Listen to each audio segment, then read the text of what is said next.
Эфир Абхазского телевидения продолжает русская служба новостей. Здравствуйте. Сегодня в выпуске. Эскизы кисти Александра Чачба-Шервашидзе выкуплены на аукционе председателями и сотрудниками ВАГ.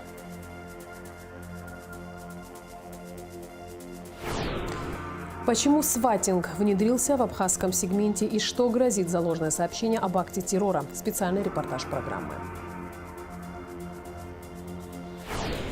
В Сухуми произошла поломка напорного водовода, обеспечивающего водой почти всю столицу. Специалисты водоканала делают все возможное.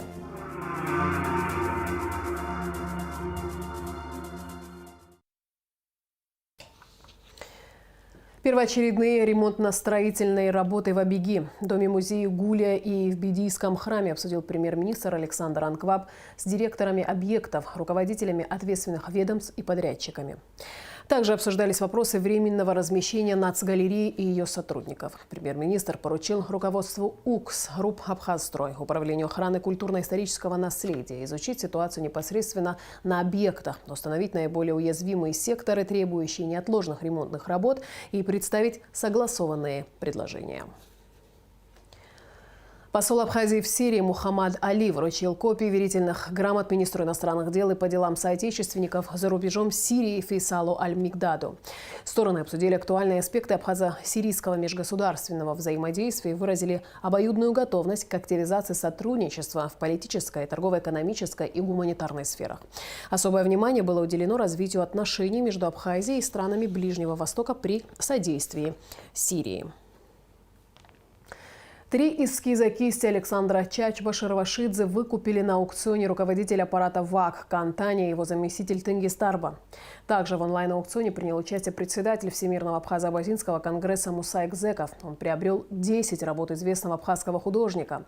Как рассказал Кантани, аукцион проходил в онлайн-формате, и решение об участии в нем было принято сразу же. По его словам, было выкуплено 13 лотов. На некоторые из представленных лотов делали ставки и другие покупатели. Их число порой превышало 25 человек.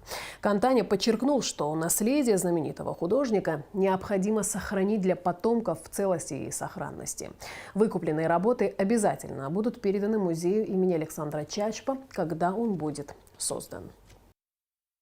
Без колебаний приняли решение участвовать в аукционе и более того предложили нашему руководителю Мусе Хабаевичу Экзекову тоже поучаствовать и выкупить большую часть лотов, так как их общая сумма весьма, скажем так, приличная. Муса Хабаевич также без раздумий дал согласие, и мы начали активно делать ставки на самом сайте. Приобретенные нами лоты, каждый размером с лист А4 примерно, это полноценные работы художника, на которых изображены театральные костюмы персонажей к операм «Миранда», это по мотивам пьесы Шекспира «Буря», и к опере «Тристан и Изольда» Вагнер, которые состоялись в Мариинском театре Санкт-Петербурга в далеком 1910 году. Важно подчеркнуть, что за каждым лотом, а их в общем 13, наблюдало большое количество людей, особенно вот в последние часы перед окончанием торгов.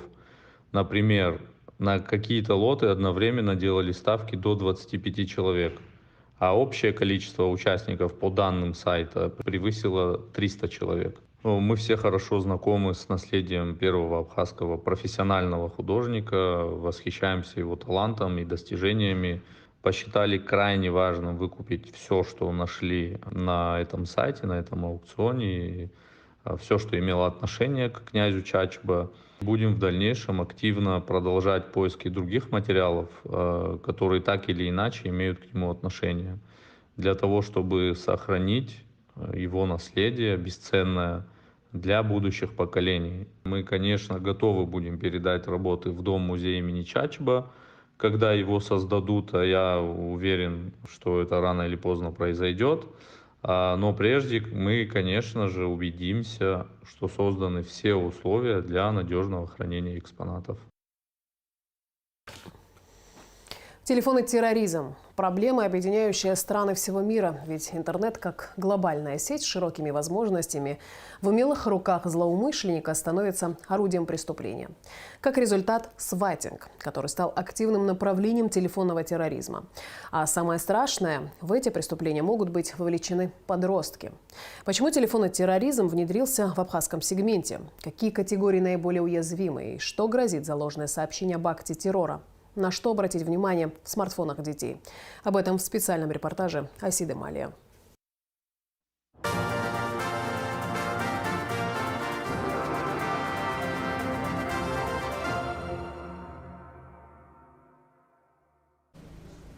Каждый второй встречный в городе непременно с мобильным телефоном в руках. Кто-то непрерывно ведет переписку, не отрываясь от экрана, иные увлеченно подолгу обсуждают важные вопросы с человеком на другом конце провода. Поскольку хитроумная начинка смартфонов давно перешагнула барьер банальных потребностей, в арсенале любого пользователя есть всевозможные программные решения и приложения для выхода в социальные сети. Подростки, как им свойственно, быстро улавливают тенденции и пытаются их осваивать. Но для доверчивых и психически чувствительных подростков в интернете уготованы и травмирующие сюрпризы. Задача инспекторов по работе с несовершеннолетними – объяснить, где завуалирована угроза и как не стать жертвами преступников. Проблеме телефонного терроризма посвятили весь открытый урок. Раньше мы не сталкивались с подобной ситуацией, поэтому сейчас мы разрабатываем план мероприятий, так как событие случилось относительно недавно, и мы запланировали ряд лекций по школам. Дети сейчас, наоборот, стали закрыты. Увеличилось количество подростков, которые стали использовать интернет-сети. И они настолько стали погружаться в эти игры, что эта виртуальная жизнь, настолько они втянулись в эту жизнь, что в реальной жизни они...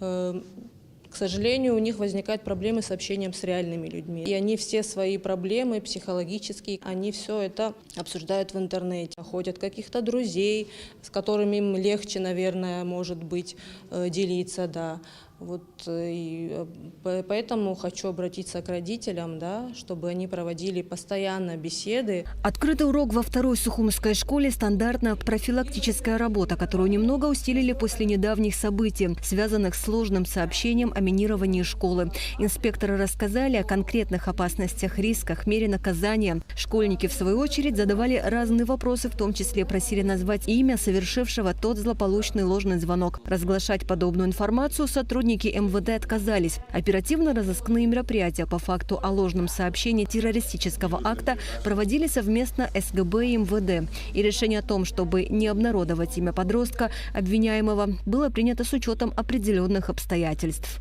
Порядочная семья, благополучная. Однако вот такая шутка. У подростка возникло желание так пошутить. Был задержан, заведено уголовное дело по статье 201 УК РА. Многие помнят, как годами ранее подростков захлестнула игра в синего кита. В нашей республике не обошлось без жертв. После недолгого затишья активировались другие, не менее изощренные чаты. Цель подобных сообществ – подталкивать подростков к тем или иным преступлениям. Действует международная сеть по таким ложным вызовам, является базой для вербовки молодежи, которые будут выполнять такие на первый взгляд, безобидные звонки, либо сообщения в госорганы и учреждения. Бич 21 века, конечно, и не то, что дети, и взрослые попадают под влияние различных, скажем так, эмиссаров, из спецслужб мира. Люди бывают, что бросают семьи и уезжают реально в территорию, где проходят боевые действия. Такие случаи и у нас были, даже девушки собирались уезжать в Сирию, допустим.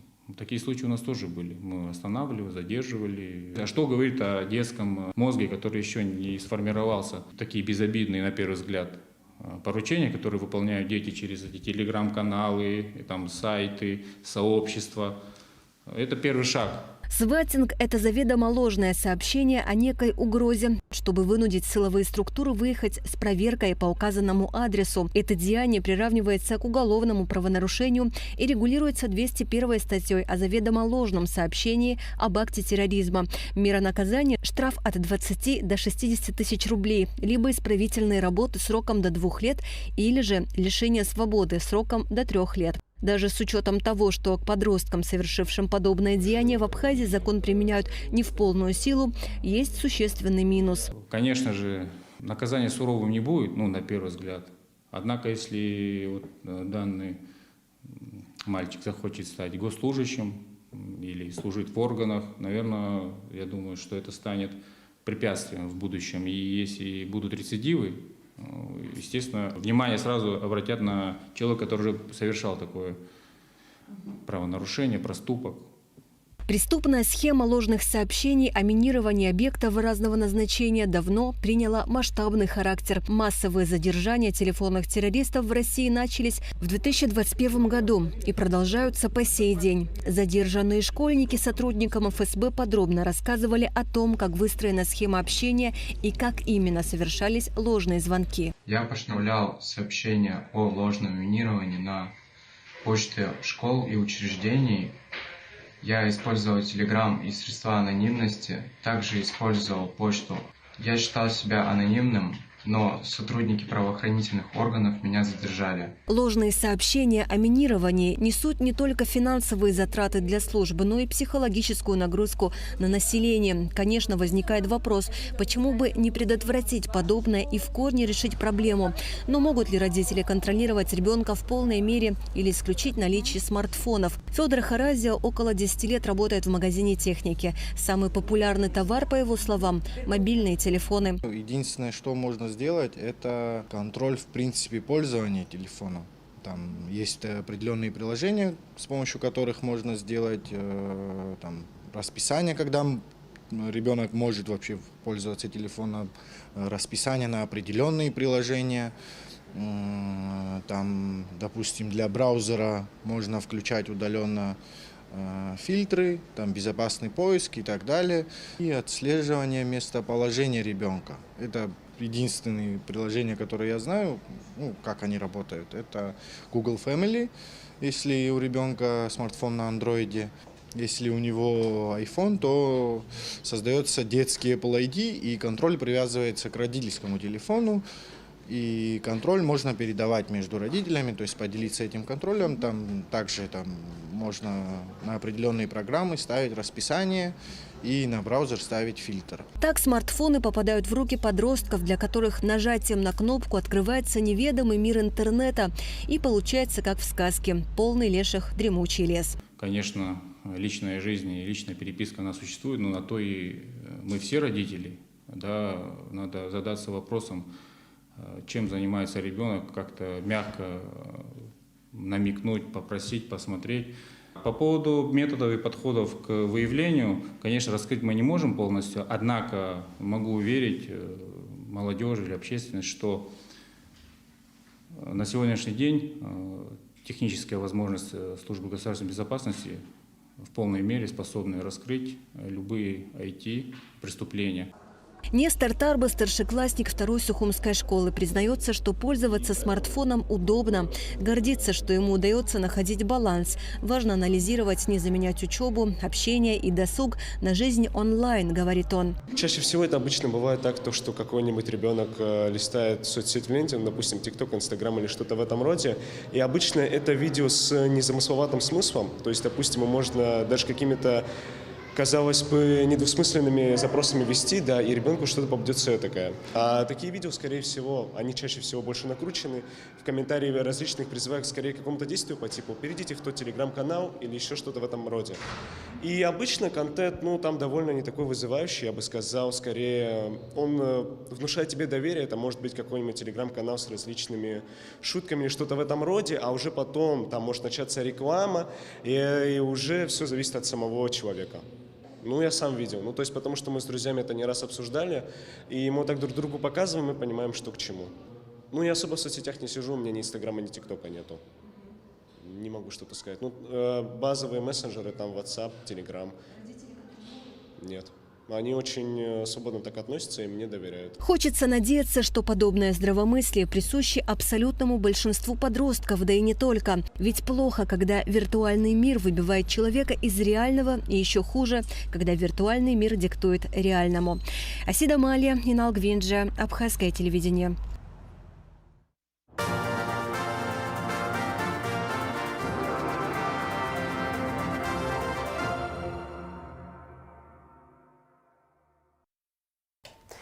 Задержан житель Сухума, подозреваемый в сбытии наркотического средства. Также у него изъято незаконно хранимое огнестрельное оружие. Далее оперативная съемка МВД.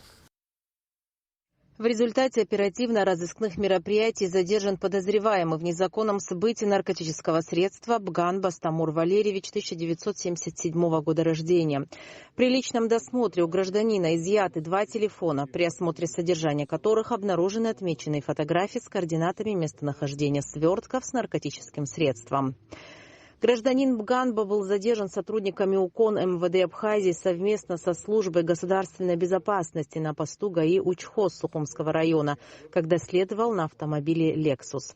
При обследовании участков местности по улице Генерала Дбар и улице 4 марта в городе Сухум при участии гражданина Бганба и лиц, приглашенных в качестве понятых, сотрудниками правоохранительных органов были обнаружены так называемые потайные места, из которых изъяты 3 изолированных свертка синего цвета с содержащимся в них кристаллическим белым веществом. Согласно заключению экспертов, изъятое вещество является наркотическим средством метадон. Далее, в ходе обследования жилища по улице Чанба в городе Сухум по месту проживания Бганба среди вещей в спальной комнате был обнаружен и изъят пистолет системы Макарова. Как впоследствии установлено экспертами, кустарным способом переделанный, захолощенного в боевой, технически исправный и к производству выстрелов пригодный. Также изъяты боеприпасы 9 патронов калибра 9 мм, снаряженные в обойму. Следственным подразделением столичного УВД в отношении Стамура Бганба по признакам составов преступлений, предусмотренных пунктами А и Б части 2 статьи 224 и частью 1 статьей 217 Уголовного кодекса Республики Абхазия, возбуждено уголовное дело. На период проведения предварительного следствия подозреваемый заключен под стражу.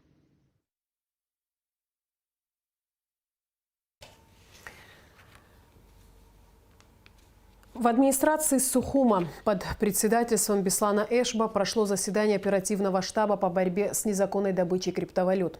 Подробности в материале пресс-службы столичной администрации. На первом в новом году заседании оперативного штаба было озвучено, что благодаря декабрьским рейдовым мероприятиям удалось снизить потребление электроэнергии в Сухуме. Более 2000 по городу Сухум изъято за все время работы. Огромное количество мест проверено, выявлено. Все управление внутренних дел проводит там постоянно, периодически повторный обход, осмотр, чтобы там не возобновилось ничего. Помимо этого еще надо сказать о том, что мы в принципе все мастерские закрыты по городу Сухум. Да, это было отработано вместе с управлением внутренних дел. То есть сейчас и легально сказать, что приехать в какую-то фирму или там какую-то точку привезти какие-то машинки на ремонт, это тоже исключили. Всякого рода объявления, которые появляются или могут появиться, здесь моментально наша реакция присутствует. Поэтому эту работу надо усиливать, наращивать. Замначальника УВД Нукзар Чичба рассказал о проведенных рейдовых мероприятиях. За этот период зачетно 1324 квартиры вошли, 863 домовладения. 49 аппаратов обнаружили, 67 блоков изъяли и на хранение. По стандартам. 2 объекта закрыли. Каждодневно рейдовые мероприятия. На все телефонные звонки реагируем. Прошу эту работу не останавливать. Уже на законодательном уровне приняты необходимые нормативные документы, которые запрещают использование машинки для добычи. Энергонадзор, как вы? По 24 абонентам материалы были переданы в суд. Предполагаемая сумма штрафа, которая должна быть изыскана в пользу бюджета республики, это 1 250 000. Меньше потребления, но больше потерь. Такова реальность. На совещании энергетики с сожалением констатировали, что снижение потребления электроэнергии по городу Сухум нивелируется техническими потерями, которые происходят из-за изношенности сетей. При доставке электроэнергии от Черноморэнерго до конечного потребителя в год теряется более 100 миллионов киловатт-часов. За январь текущего года расход электроэнергии 82 миллиона 579 тысяч 206 киловатт-часов, из них 16 миллионов 505 тысяч – это технические потери. По словам участников совещания, модернизация электросетей позволит сбалансировать показатели потребления электроэнергии. Есть сети, кабельные линии в городе Сухум, особенно очень, скажем, 45-х годов, 50-х годов пропускная способность сечения не соответствует уже нынешним условиям развития уже, скажем так. С одной стороны дает результаты, да, общие имеется в виду и приборы учета, и контрольные мероприятия, и все остальное. Но при всем при этом у нас растут естественные потери, я в кавычках хочу естественные потери, потому что не доходит полученное электричество от Черноморэнерго до потребителя. Вот о чем идет речь. То есть мы гонимся за одной проблемой, но мы имеем другую сильную проблему, где сети изношены, и у нас техническая составляющая, она приводит к этому. СУЭС установил уже более 14 тысяч приборов учета потребления электроэнергии. Наибольшие нагрузки приходятся на центральную и нагорную части города и район рынка. И это те дома, в которых еще не установлены приборы учета. Беслан Эшба проинформировал присутствующих на совещании, что администрация Сухума планирует провести технический аудит по состоянию городских электросетей с привлечением зарубежных специалистов, с тем, чтобы они не только констатировали существующую ситуацию, но и дали анализ решения проблемы. Будем проводить глубокий технический аудит энергосетей по городу Сухум. Участники совещания доложили главе Сухума о ситуации по собираемости оплаты за электричество по столице. Оказалось, что по юридическим лицам собираемость более 90%. Чего не скажешь о физических лицах. Амрамич Балексия Гухава, пресс-служба администрации города Сухум. На пересечении улиц имама Шамиля и Бейгуа произошла крупная поломка напорного водовода, обеспечивающего водой почти всю столицу. В результате город остался без водоснабжения на сутки. С утра специалисты водоканала делают все возможное, чтобы как можно быстрее подать воду населению. На месте работ побывала наша съемочная группа. Репортаж Ульяны Рожковой. Утром 1 февраля город Сухум проснулся без воды. Причина – поломка трубы на улице Бейгуа. Там проложена основная напорная труба столицы, через которую вода поступает в разные районы города. Именно на данном участке произошла авария, и труба начала пропускать сильный поток воды. Причиной случившегося могут служить природные катаклизмы, говорит главный инженер водоканала Мирапан Квап. Произошедшее было замечено сразу, и специалисты приняли всевозможные меры по устранению аварии. Здесь лежит напорная пластиковая труба диаметром 500 миллиметров. Потом она по имама Шамиля спускается вниз и потом на резервуары в город уходит. Здесь лет 10 тому назад укладывали эту трубу. Эти трубы были соединены электросварной муфтой. И вот сейчас, несколько дней назад, вот эта электросварная муфта начала пропускать. Мы вчера приезжали, смотрели, откачали, в чем причина. И вот сегодня было решено остановить воду в городе и заняться ремонтными работами. Без водоснабжения остались почти все районы города, исключая район Турбазы. Также ремонтные работы проводятся в новом районе, рассказал Мирапан Квап.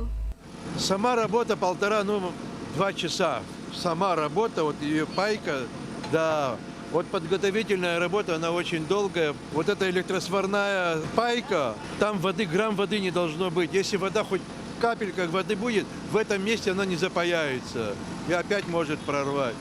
Без воды сегодня весь город практически, кроме Турбазы, начиная с нового района, Нагорная часть, центр города, Маяк, все. Но новый район мы остановили, потому мы спланировали так, чтобы на районе тоже ввелись какие-то работы с остановкой. Там РСУ администрации меняет задвижки, и поэтому мы совместили вот это вот все. Возобновить водоснабжение планируют 1 февраля к 12 часам ночи, но, возможно, воду подадут раньше. Все зависит от сложности поломки. На данный момент мастера работают без передышки, чтобы обеспечить население водой. Ульяна Рожкова, Михаил Братухин, Абхазское телевидение.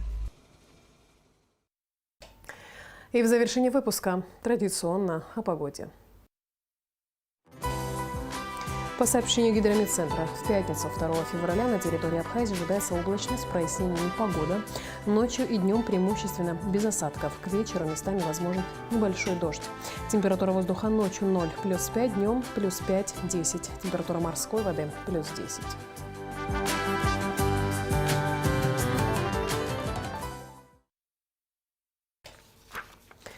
На этом наш выпуск завершен. Я с вами прощаюсь, а абхазское телевидение продолжает свою работу.